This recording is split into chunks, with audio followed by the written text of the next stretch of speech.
Integração de ônibus e vans começa a sair do papel ainda este mês em Taubaté. O Band Cidade mostra que ela começará de forma provisória. Câncer do ovário preocupa pacientes e especialistas. Doença silenciosa deve atingir 6 mil pessoas só este ano. Uma jovem de 19 anos morre em grave acidente na Dutra esta madrugada em Cachoeira Paulista. A entrevista de sábado vai falar sobre as doenças de inverno. A estação mais fria do ano chega na próxima semana. No esporte, São José e Joseense ficam no empate no clássico da cidade. No tênis, Flávio Sareta dá aula para alunos em escola especializada no esporte. E as dicas da nossa agenda cultural. Hoje é sábado, 16 de junho. As principais notícias da região, agora no Band Cidade.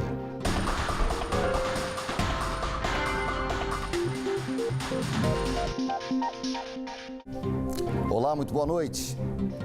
Uma promessa antiga e muito aguardada por quem depende do transporte coletivo em Taubaté deve finalmente começar a sair do papel no fim deste mês. É a integração do transporte complementar com os ônibus da ABC, o que vai permitir que os passageiros usem os tipos de transporte pagando apenas uma passagem.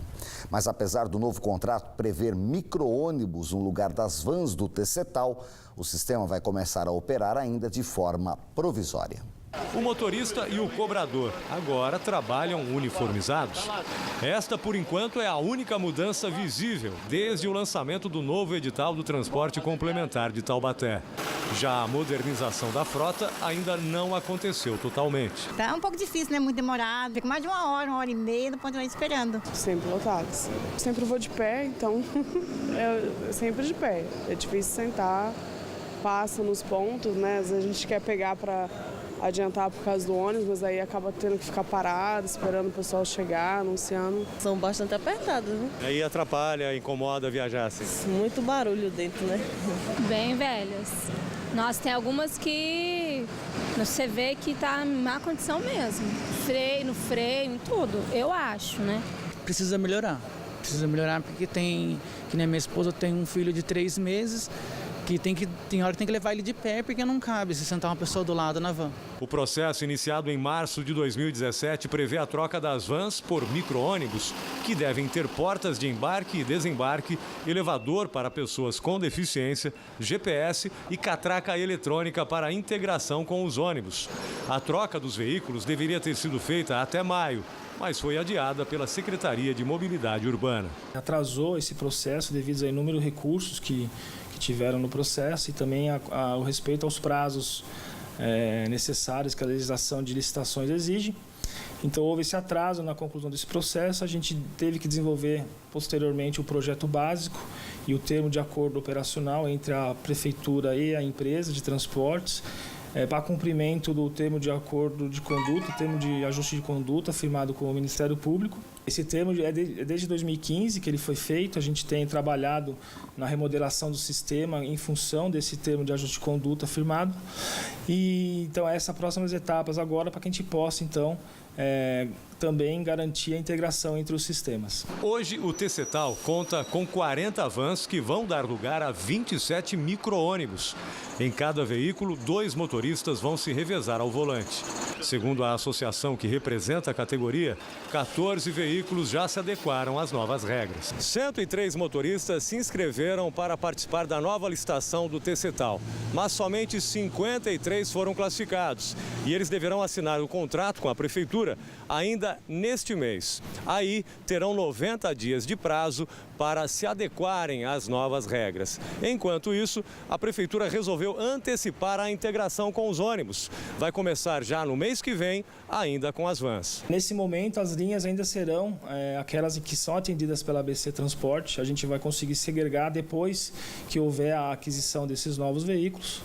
Então, nessa fase ainda operará integrado com a ABC nessas mesmas linhas e o sistema também de bilhetagem eletrônica entre os dois. Com toda essa remodelação, juntamente com o sistema de integração, a gente então propõe, espera uma melhoria significativa aí no sistema de transporte público da cidade. Com a integração, os permissionários vão ter linhas específicas para evitar a concorrência com os ônibus.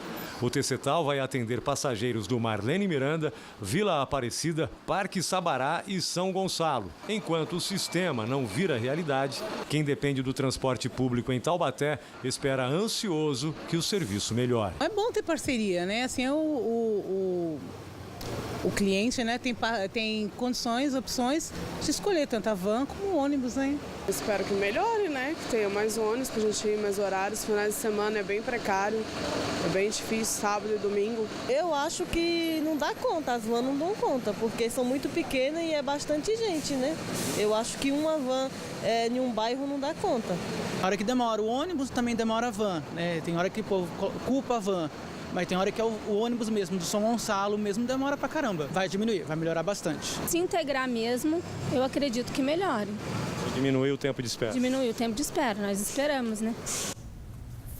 Uma pessoa morreu e 3 ficaram feridas em um acidente na madrugada de hoje na Dutra, altura do quilômetro 40, em Cachoeira Paulista.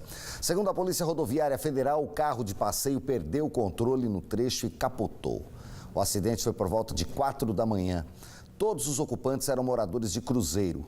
Uma mulher de 19 anos não resistiu aos ferimentos e morreu no local. As outras vítimas foram encaminhadas em estado grave para a Santa Casa de Lorena, onde permanecem internados. Este é o mês do combate ao câncer de ovário, um tipo de tumor que deve chegar a até 6 mil novos casos neste ano. O que mais preocupa pacientes e especialistas é que a doença é silenciosa, quase não apresenta sintomas diretos.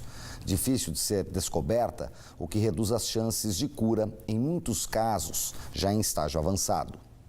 Quem vê a Paola assim, não imagina que há poucos meses ela esteve entre a vida e a morte. Tudo começou com alguns sintomas simples que pareciam inofensivos, como inchaço no abdômen e menstruação irregular. Em agosto do ano passado, ela decidiu investigar e recebeu a notícia de que estava com câncer de ovário. E o pior, a doença já estava num estágio bem avançado. A minha acupunturista falou: nossa, Paola, tem alguma coisa muito errada com o seu corpo. A agulha não está nem, entrando direito, vai procurar um médico. Aí fui procurar um médico, eu fui procurar um gastro, porque eu achava que tinha alguma coisa a ver com o aparelho digestivo. E nas investigações foi diagnosticado já um câncer de ovário em estágio bem avançado. Olha, eu fiquei apavorada, porque a gente não espera ser diagnosticada com uma doença dessa, ainda mais em estágio bem avançado. A família toda ficou em choque, porque a gente já teve casos de câncer na família, então todo mundo ficou bem triste, bem abalado. O que aconteceu com a Paola é mais comum do que se imagina. Esta ginecologista explica que em 80% dos casos, o diagnóstico é feito de forma tardia porque não existe um exame específico que identifique esse tipo de tumor, que pode até matar de forma silenciosa por não apresentar sintomas na fase inicial. É difícil que a paciente demonstre alguns sintomas específicos do tumor. Então, ela pode apresentar sintomas como mal-estar, indigestão, dor pélvica, dor abdominal. O aumento do ovário, ele pode comprimir o intestino, a bexiga, causar uma distensão abdominal, um aumento deste abdômen, com dor inespecífica. A estimativa do Instituto Nacional do Câncer, o INCA, é que neste ano cerca de 6.150 novos casos sejam identificados no Brasil. A incidência é até pequena quando comparada com outros tipos de tumor, mas a doença não pode ser esquecida. A cada 4 mulheres, 3 descobrem tarde, o que deixa a chance de cura lá embaixo. O diagnóstico do câncer de ovário é muito difícil, porque depende principalmente de uma anamnese bem feita com esse paciente, da identificação dos fatores de risco, porque 10% dos cânceres de ovários são por fatores familiares, e 90% esporádicos. O diagnóstico pode ser feito por imagens, que é ultrassom, ressonância magnética, por também cirurgia com biópsia da lesão. A doença é grave, mas a prevenção não é algo difícil de se fazer. Atitudes simples, como manter uma alimentação saudável e praticar exercícios físicos, ajudam e muito. As visitas regulares ao médico também fazem a diferença. O tratamento da Paola durou 6 meses de quimioterapia e mais uma cirurgia para retirada do ovário. Hoje, depois de curada, a vida dela mudou completamente. A minha vida é completamente diferente, eu sou uma nova Paola. Minha família imediata também mudou vários hábitos, principalmente hábitos alimentares, né? Tem um lado bom de tudo isso. Eu consegui ajudar muitas pessoas a mudar seus hábitos. Pessoas e amigos pararam de fumar, começaram a se alimentar melhor, começaram a se exercitar. Ter passado por tudo isso foi uma superação. Por isso, a Paola deixa um recado para as mulheres. Nessa vida corrida, filho, trabalho, a gente não para se observar, né?